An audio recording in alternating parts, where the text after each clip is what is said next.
Hola, hola, apreciada comunidad educativa. Bienvenidos a nuestro podcast, Conectando con la Historia de la Educación, un espacio de diálogo, análisis y aprendizaje sobre la historia y la evolución de la educación,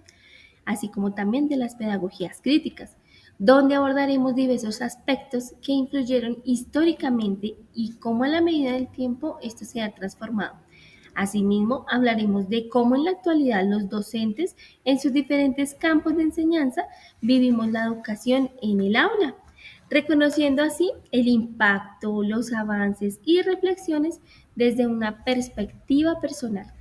donde esperamos contextualizar los aspectos más relevantes para la práctica pedagógica. Esto basado en algunos autores que han intervenido en la educación. Soy Gloria Sánchez, licenciada en Pedagogía Infantil y candidata a Magíster en Educación con énfasis en inclusión. Y hoy queremos, junto a mi colega Lady Carolina Hernández, abordar elementos de comprensión histórica que interpelan el quehacer pedagógico. Bienvenidos todos y bienvenida, profe Carolina. Buen día, Gloria, y buen día, comunidad académica. Me presento, soy Lady Carolina Hernández, licenciada en Pedagogía Infantil y Educación Especial. Actualmente, candidata a Magíster en Educación. Desempeño mi práctica o quehacer pedagógico desde el rol de pedagoga de jardín en un centro de desarrollo infantil. Este día me encuentro de verdad gratamente emocionada de ser partícipe en un encuentro de total enriquecimiento y reflexión pedagógica junto a mi compañera. Claro que sí, Carolina. Pero antes de dar inicio a este conversatorio, creo que es importante comprender la historia de la educación realizando diferentes reflexiones en torno al desarrollo educativo y pedagógico en Iberoamérica, donde vamos justificando y creando nuevas alternativas metodológicas en las estructuras del aprendizaje, reconociendo la parte de la epistemología que investiga sobre aquellas teorías del conocimiento que dan respuesta, sentido y dirección a los diferentes métodos de enseñanza que a lo largo de la historia han dado validez a las teorías que lo sustentan, como por ejemplo las matemáticas, la física, la química. Por otro lado, se encuentra la pedagogía como ciencia, que permite conducir y realizar constantes cambios temáticos y metodológicos, con lo cual se invita a toda la comunidad educativa a investigar y aprender el contenido propuesto de manera crítica, reflexiva, en el contexto educativo y científico en materia de investigación y aprendizaje. Esto nos lleva a pensar de manera crítica y reflexiva cuáles son los aspectos históricos que existen en la colonización de la educación. Con lo anterior se puede destacar que por medio del análisis y la sustentación crítica de los conceptos nacieron nuevas alternativas y metodologías de estudio que han logrado avances en la transformación de la educación y sociedad por medio de la enseñanza y asimismo sustentación teórica y práctica. Fundamenta la educación al servicio de la nueva organización política. Para ello, el autor Ossenbach, en 2004, en su escrito Bases para el avance de la historia comparada con la educación iberoamericana, identifica gran transformación de la sociedad basada en los principios de igualdad y libertad, el cual surge alrededor de un sistema escolar público en los movimientos de independencia americanos, en las revoluciones liberales que se dieron en España y en Portugal. Fundamentos teóricos que reclamaron la pedagogía de los ciudadanos y acceder a cuya garantía estaría bajo el estado de un sistema escolar público, no solo universitario, profe, sino que también en primaria y secundaria bajo las reformas de Portugal, el primer país del área iberoamericana, y por ello es importante mencionar la información de nuevas élites en medio de los conflictos, lo cual permitió que se crearan universidades públicas en Argentina, Venezuela, Colombia, Ecuador, Perú, Bolivia, países del área latina y en esas diversas ciudades coloniales donde se dio la Pontificia Universidad de Caracas. Otzenba en 2004 nos lo dice.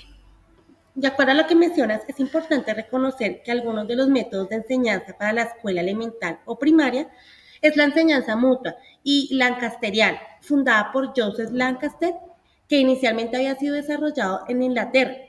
que mediante el empleo de monitores y auxiliares permitía educar simultáneamente a una gran cantidad de niños y niñas, Gloria. Resulta interesante que estas regían en una educación tradicional, dando importancia a esas nuevas élites donde tuvieron cabida nuevas disciplinas y corrientes políticas, además de filosóficas, que impregnaron las nuevas generaciones dirigentes, tal como lo mencionó nuestro autor Ossenbach en el 2004. Estas escuelas lancasterianas se difundieron en toda la área iberoamericana, permitiendo los primeros y aunque muy precarios avances en la escolarización,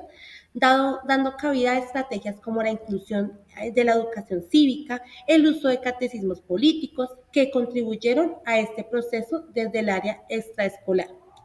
En este apartado nos centramos en los principios del marxismo, en la teoría crítica que reclamaron a la filosofía y la educación no solo la comprensión del mundo, sino que también la invitación a la transformación. Es por esto que a través de la historia, las culturas y las sociedades es importante recordar los cambios y nacimiento de escuelas como la de Budapest y Frankfurt, Gloria, contemplando la posibilidad de comprender y transformar la sociedad después de la Segunda Guerra Mundial, dado así un lugar a la teoría cívica y crítica, que es considerada como una de las grandes corrientes de pensamiento de lo que ha sido en el siglo XX. A nivel mundial, autores como Marsilio Balsesca no lo remiten. Bueno, profe, ahora pasemos a un análisis histórico de la educación colombiana. Según lo mencionan los autores John Jairo Pérez Vargas, María Fernanda Hidárraga y Gallego Pérez en 2019, enfatizan en varios aspectos claves en su análisis histórico de la educación en Colombia, como por ejemplo la influencia de la Iglesia Católica, la relación entre la educación y la política, la evolución de los modelos pedagógicos y los desafíos contemporáneos, los cuales quisiera, profe Caro, que nos ahondaras desde tu perspectiva y experiencia. Mira, Gloria, que eso ha tenido una gran influencia, ¿sabes? Destaca, digamos, la educación en Colombia ha estado profundamente ligada a la Iglesia Católica, que ha tenido un papel preponderante en la creación y gestión de instituciones educativas, lo cual ha llevado a que el pensamiento cristiano y los valores religiosos sean fundamentales en la formación educativa a lo largo de la historia. Pero también, Gloria, la relación entre la educación y la política, lo cual tenemos que entender que ha sido utilizada tanto para legitimar regímenes políticos como para resistirlos a ellos, reflejando las dinámicas de poder en el país. Además, también recalquemos la evolución de los modelos pedagógicos, que se enfatizan, valga la redundancia, en la evolución de los modelos pedagógicos a lo largo del tiempo, desde enfoques tradicionales hasta la adopción de pedagogías más críticas y contemporáneas. Esto nos lleva a desafíos contemporáneos abordando las dinámicas actuales que enfrenta la educación en Colombia, como la desigualdad, el acceso a la educación de calidad, la necesidad de la modernización del sistema educativo y la importancia de formar docentes capacitados para enfrentar las demandas del siglo XXI. Es decir, Caro, que en este sentido, para concluir, este análisis histórico que haces nos ayuda a comprender los desafíos actuales que enfrenta la educación en Colombia.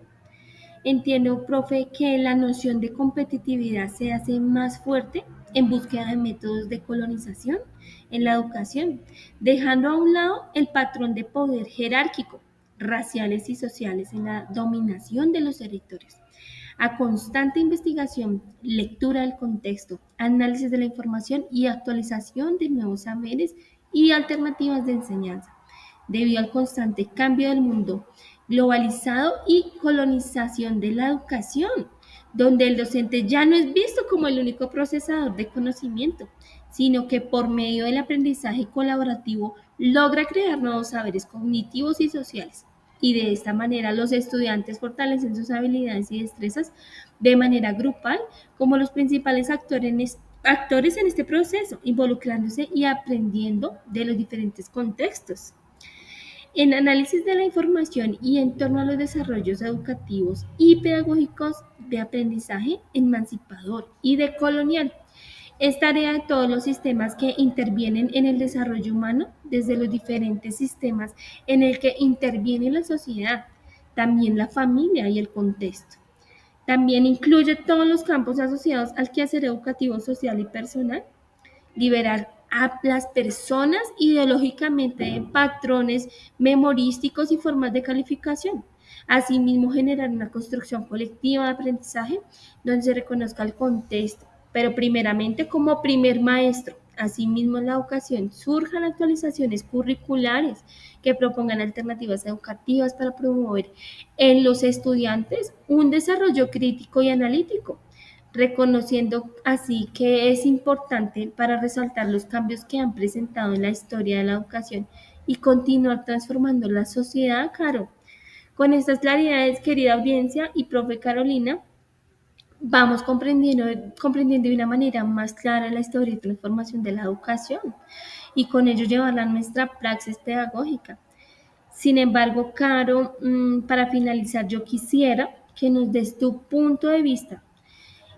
donde nos ilustres frente al desencanto y la acción crítica en Europa y de las pedagogías críticas. Gloria, claro que sí, mira que sí.